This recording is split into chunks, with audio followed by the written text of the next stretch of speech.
बोले राजन, न जाने तुम्हारे पुत्र को कौन सी भक्ति ने ग्रस लिया है, हमने नहीं पढ़ाया इसे यार। न मत प्रणीतम न पर, न हमने पढ़ाया, न हमारे यहाँ किसी ने इसको ऐसा पढ़ाया है। ये राजन, न जाने कैसी इसकी मति है बचपन से।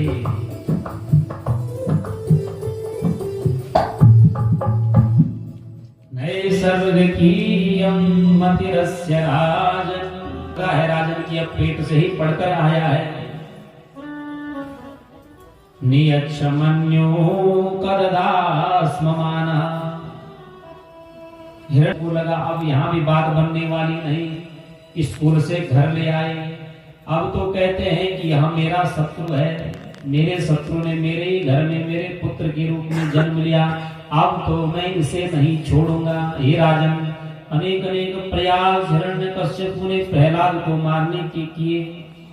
गरम गरम तेल की खौलती हुई कड़ाई में प्रहलाद को डाला, भगवान शीतल जल बनकर कड़ाई में प्रविष्ट हो गए। अनेक अनेक ऊंची ऊंची पर्वत श्रृंखलाओं से प्रहलाद को नीचे गिराया।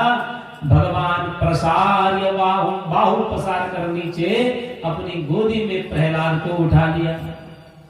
बड़े बड़े हाथियों से कुचलवाया, भगवान ने रक्षा की। एक दिन एक बहन थी हिरण्यकश्यप की, होलिका, उसको न जलने का वरदान था, अग्नि की सिद्धि की थी उसने, अग्नि सिद्ध हो गई थी, अग्नि उसे जला नहीं सकती। हिरण्यकश्यप ने बहन होलिका को बुलाया, अब तो एक शस्त्र बाकी रह गया है। सुंदर चिता बनाई, होलिका को चिता में बिठाया, होलिका की गोद में प्रहलाद को बिठाया, नीचे से आग लगा दी, चिता जल गई। धू धू कर जब चिता जलने लग गई, भगवान प्रहलाद की रक्षा करने आए, और जो होलिका थी ना, जिसको न मरने का वरदान था, न जलने का, धू धू कर जलने लग गई। तड़प तड़प कर होलिका बेचारी मर गई। भगवान ने प्रहलाद की रक्षा की। उसी दिन से लेकर आज तक होलिका को जलाया जाता है। बोले भक्तवत्सल भगवान की। अब क्या किया जाए? एक दिन हिरण्यकश्यप बेटे पर बड़ा लाल पीला हो गया। बोले हे प्रहलाद, तुम कहते हो ना भगवान, कहाँ है तुम्हारा भगवान, मुझे दिखता क्यों नहीं है? प्रहलाद ने कहा, बोले हे पिताजी, तुम भगवान को भजो तो सही, तुम भगवान के प्रति प्रेम तो दिखाओ, प्रेम ते प्रकट होई में जाना। भगवान तो सर्वत्र है, हरि व्यापक सर्वत्र समाना, प्रेम ते प्रकट होई में जाना। तुम तो दिन रात इस गुस्से में तमतमाए हुए रहते हो, कैसे भगवान मिलेंगे तुम्हें? कभी प्रेम तो दिखाओ भगवान के प्रति। भगवान तो प्रेम के बंधन में बंध जाते हैं, भक्ति के प्रेम रूपी बंधन में भगवान बनते हैं। पिताजी, तुम प्रेम दिखाओ भगवान के प्रति। ऐसा क्रोध दिखाओगे तो भगवान नहीं मिलने वाले। क्रोधात् भवति सम्मोहात्, सम्मोहात् स्मृति विभ्रति। क्रोध मत करो। जो क्रोध होता है ना, सबसे बड़ा शत्रु यदि इंसान का, मनुष्य का है तो क्रोध। क्या होता है क्रोध में? जब व्यक्ति क्रोध में आता है तो होती है स्मृति भ्रंशात् बुद्धिनाश, बुद्धि पर पर्दा पड़ जाता है, नष्ट हो जाती है बुद्धि। और जब बुद्धि नष्ट हो जाती है ना, तो बुद्धिनाशात् प्रणश्यति। इसलिए सबसे बड़ा शत्रु क्रोध है।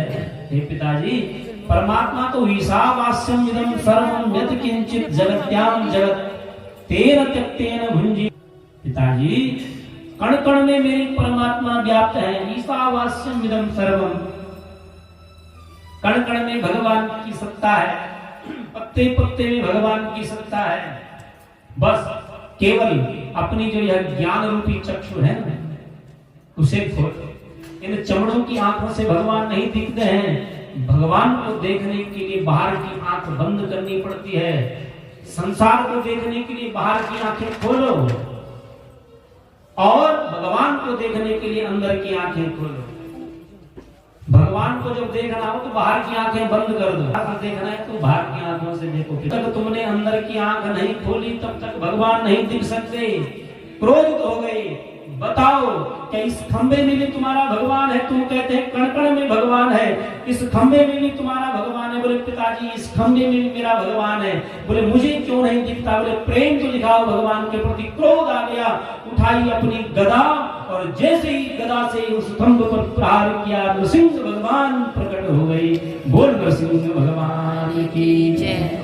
गगड़ गड़गड़ानो खंभ फाटो चरचरानो निकसो नर नाम। ऐसा विकराल स्वरूप जैसे नरसिंह का हुआ, प्रहलाद जी ने देखा, हाथ जोड़कर नरसिंह भगवान के चरणों पर दृष्टि है, मुख पर दृष्टि नहीं डाली। बड़ा विकराल स्वरूप भगवान का था, आधा नर और आधा सिंह, धड़ नर का और सर सिंह का नरसिंह भगवान बनकर आए। नरसिंह भगवान का अवतार हुआ। बोले नरसिंह भगवान की जय। भक्त को नहीं देखा, पहले शत्रु को देखा। हिरण्यकश्यपु के पास गए, हिरण्यकश्यपु के बालों को खींचा, घसीटते हुए देहरी पर ले गए। हे हिरण्यकश्यपु, याद कर तेरे पिताजी ने क्या वरदान दिया था तुझे? ब्रह्मा जी ने, न भूमो नाम्बरे मृत्यु, न मैं भंबर आकाश में मरूं। अपनी जंघा पर बिठाया, नान्तर वही दिवानक्कम, न मैं अंदर मरूं न बाहर मरूं। दिल्ली पर ले गए। मन्यस्मादपि चायुधे, किसी अस्त्र शस्त्र से मैं न मरूं। बड़े बड़े नाखून दिखाए। बोल यह अस्त्र है, शस्त्र है। मैं ब्रह्मा की बनाई हुई सृष्टि में किसी में न मरूं, किसी से न मरूं। हे हिरण्यकश्यपु, क्या ब्रह्मा ने मुझे बनाया? हिरण्यकश्यपु बेचारा हाथ जोड़कर खड़ा हो गया। 12 महीनों में मैं न मरूं। भगवान ने 13वां महीना बनाया, पुरुषोत्तम मास, जिसको मलमास भी कहते हैं। और उसी मलमास में भक्तों पर उद्धार करने के लिए भगवान 1 महीना और बनाकर चले गए। पुरुषोत्तम मास बनाया और उस पुरुषोत्तम मास में अपनी जंघा पर हिरण्यकश्यपु को रखा। सारे वरदानों को एक एक करके याद दिलाया। अब तो हिरण्यकश्यपु हाथ जोड़कर भगवान के सम्मुख बैठा है। भगवान ने अपने नाखून दिखाए और नाखूनों से उसका उदीर्ण भेदन करते हुए सारी आत्मा को अपने गले में लटका दिया। बोले भक्तवत्सल भगवान की जय। बड़ा विकराल स्वरूप भगवान का। प्रहलाद की दृष्टि है भगवान के चरणों पर। हिरण्यकश्यप का उद्धार किया। अब जाकर प्रहलाद के पास गई, प्रहलाद को अपनी गोदी में लिया, हृदय से लगा दिया।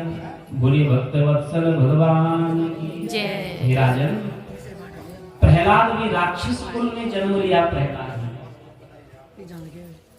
और उसी राक्षस कुल में भगवान के भक्त बनकर आए। भगवान ने उस प्रहलाद पर भी अनुग्रह किया। इसलिए हे राजन, भगवान सचमुच में समदर्शी। भगवान में कोई भेदभाव नहीं है।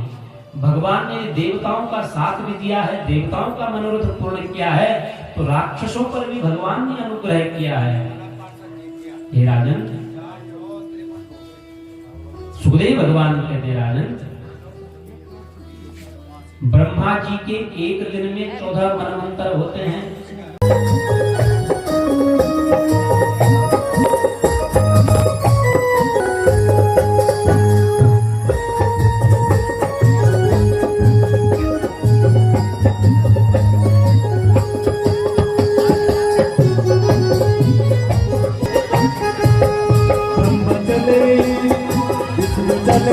चले